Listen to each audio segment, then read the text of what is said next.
Hello students, today we are going to discuss one practical question from cash budget. In cash budget, you know कि company or business predict cash inflows and outflows for future on the basis of some previous records, past experience, etc. What is the format of cash budget? In cash budget, we will start very first opening balance of cash. ठीक है, opening balance of cash किस month का लेंगे? जिस month से आपको cash budget start करना है. After that, we have to add cash receipts or cash inflows for future months. Then you have to subtract cash payments or cash outflow for future months. Finally, you will get closing balance. And this closing balance will become opening balance for next month and so on. यही process को follow करेंगे. See the question. Prepare the following cash budget for the period ending on March 2015. यानी कि 3 month का हमें cash budget बनाना है. वो start कब से होगा, जैसे, और एंड कब करना है? मार्च में. But data is given from October March. Clear? October की सेल्स गिवन है आपको. Up to March purchase are given, wages are given and overheads are given for same period. Clear? Now very first line, expected cash balance as on 1 January 2015 is 10,000. यानी 1 जनवरी को जब आप cash budget बनाना start करोगे तो opening balance of cash budget will be how much? It is your 10,000. Clear? Very first information, purchase and overheads R B paid during the month following the month of supply. What is the meaning of line? कि ये जो expenses हैं purchase और overheads के, आपको उस month में पे नहीं करने हैं, बल्कि आप पे करने हैं paid during the month following the month of supply. यानी कि नवंबर का परचेज कब पे करेंगे? नवंबर में. नवंबर का परचेज एक्सपेंस कब पे करेंगे? दिसंबर में, and so on. Similarly for overheads also. Clear? After that, second point, wages are to be paid during the month in which they are incurred. यानी वेजेस को आप सेम मंथ में ही पे कर देना है. अक्टूबर की वेजेस 5,500 है, इसका पेमेंट हम अक्टूबर में शो करेंगे. नवंबर की वेजेस 5,800 है, तो this will show in the month of November itself. Now next point, C point, the terms of credit sales are payment by the end of the month following the month of sales. Half of the sales are paid when due, the other half to be paid during the next month. This point is important. इस point का मतलब क्या है कि 50% cell आपको following month में पे करना है और बाकी 50% नेक्स्ट मंथ में. क्लियर? जैसे अक्टूबर की सेल्स कितनी है? 30,000. तो 30,000 का 50% 15,000 you will pay in November, and balance 15,000 you have to pay in the month of December. This I will show with the working in next page. After that, equity shares call money rupees 10,000 is due in on 1st February 2015. ये आपका कब due हो रहा है? Feb के month में. And last point, plant and machinery costing 10,000 is to be installed in the month of October 2014 and the payment is to be made in the month of February. This point is important. यहाँ पे आप जो plant install कर रहे हो वो तो month अक्टूबर में इंस्टॉल कर रहे हो, बट उस टाइम पे आपका कोई कैश आउटफ्लो या कैश पेमेंट नहीं है. एक्चुअल कैश पेमेंट आपका किस मंथ में हो रहा है? Actual cash payment will be in the month of February. तो प्लांट एंड मशीनरी का जब हम एक्सपेंस पोस्टिंग करेंगे तो किस मंथ में पे करेंगे, पोस्ट करेंगे? इन the month of February. Clear students? Now C the solution. In solution, very first we have written opening balance. Opening balance कितना लिखा हुआ हम लोगों ने? 10,000, जैसा कि क्वेश्चन में गिवन था. क्लियर?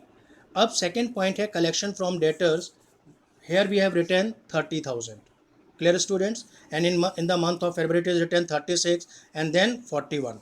ये फिगर्स कैसे आ रही हैं? इन फिगर्स की वर्किंग आप देखिए. इनकी ऐसे वर्किंग मैंने कर रखी है. सी, sales for the month of October, it is given in the question 30, November 28, 32, 40, 42 and 38. मैंने क्या किया? एक्चुअल सेल्स रिकॉर्ड कर ली अकॉर्डिंग टू द मंथ्स.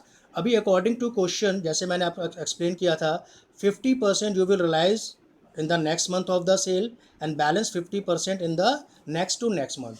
तो you can see here very carefully, अक्टूबर मेरी सेल कितनी थी? 30,000. इसका 50% यानी 15,000 we are realizing in the month of November and balance 15% we are realizing in the month of December. Clear? तो 30 का ब्रेकअप मिल गया आपको. 15,000 नवंबर में आएगा कैश और बैलेंस 15,000 कैश आपके पास दिसंबर में पे करेंगे debtors. Similarly for November month sales it is 28,000. इसमें भी सेम फंडा लगेगा. 28 का 50% that means 14,000 you will get in next month and balance 14,000 you will get in next to next month. यानी 14,000 दिसंबर में आएगा और बैलेंस 14,000 जैन में आएगा. Similarly for December sales, December sale is your 32,000. तो इसका 50% next month means 16,000 in the month of January and balance 16,000 in the month of February. Clear students? इस तरह से हम करते जाएंगे और finally collection from debtors here we will get for the month of Jan 30, for the month of Feb 36 and for the month of March it will come 41,000. Clear? ये मैंने कैसे कैलकुलेट किया, समझ में आ गई बात आपको? तो यू कैन सी हेयर कि we have putting here figure 30,000, 36,000 and 41,000. After that share call money. Share call money you are getting in the month of February. It is due in the month of February and we are assuming कि we have received this money in the month of February itself. ये तो बात होगी आपकी receipts की. तो इन the month of January opening cash कितना था आपके पास 10,000 और जनवरी में कितना कैश आपके पास आने का चांस है 30,000. तो total cash in the month of January will be 40,000. Clear? Now regarding purchases. तो परचेजेस के रिगार्डिंग क्या इन्फॉर्मेशन थी कि परचेजेज आपने 25,000 पे करना है. Clear? And wages 6,200 and sales commission. Sales commission के रिगार्डिंग देखें क्वेश्चन में क्या बोला हुआ है. See according for sales commission it is written 5% sale commission is paid within the month following the actual sales. इसका क्या मतलब निकल के आ रहा है कि जो हमें सेल्स कमीशन पे करना है वो 5% पे करना है, लेकिन कौन से मंथ का पे करना है? अक्टूबर की सेल्स का कब पे करेंगे? नवंबर में. नवंबर की सेल का कब पे करेंगे? दिसंबर में and so on. Clear students? Now see once again the solution. Here purchases we have record 1 month later according to question. 1 महीने में डिले करना है. ओवरहेड्स 1 मंथ डिले करना है. ठीक है? तो अक्टूबर का पेमेंट नवंबर में, नवंबर का पेमेंट दिसंबर में, दिसंबर का पेमेंट जैन में. सिमिलरली फॉर ओवरहेड्स 3,400 ये जैन में दिखा रहे हैं. ये एक्चुअल में पेमेंट किस मंथ का रहा होगा? दिसंबर का. Sales commission after 1 month. ठीक है? 5%. तो दिसंबर की जो सेल आपकी थी उसका 5% विल कम 1,600 एंड जैन की सेल का 5% will come 2,000 and similarly Feb की सेल का 5% will come 2,100. Clear? And plant and machinery is कब पे करना है? इंस्टॉल तो आपकी अक्टूबर में हुई है but when you are going to pay it is 10,000. ठीक है? कब पे कर रहे हैं हम लोग? फेब के मंथ में. तो now see total payments for the month of Jain is coming 36,200 and total receipt is 40,000. तो now closing balance is coming 3,800. Closing balance 3,800 will become opening balance for the month of February 3,800. Now total receipts for the month of Feb will come 49,800. Total payment 50,100 and here you will get minus figure 300 and so on. That's all student. I hope कि आपको समझ में आ गया होगा. Thank you.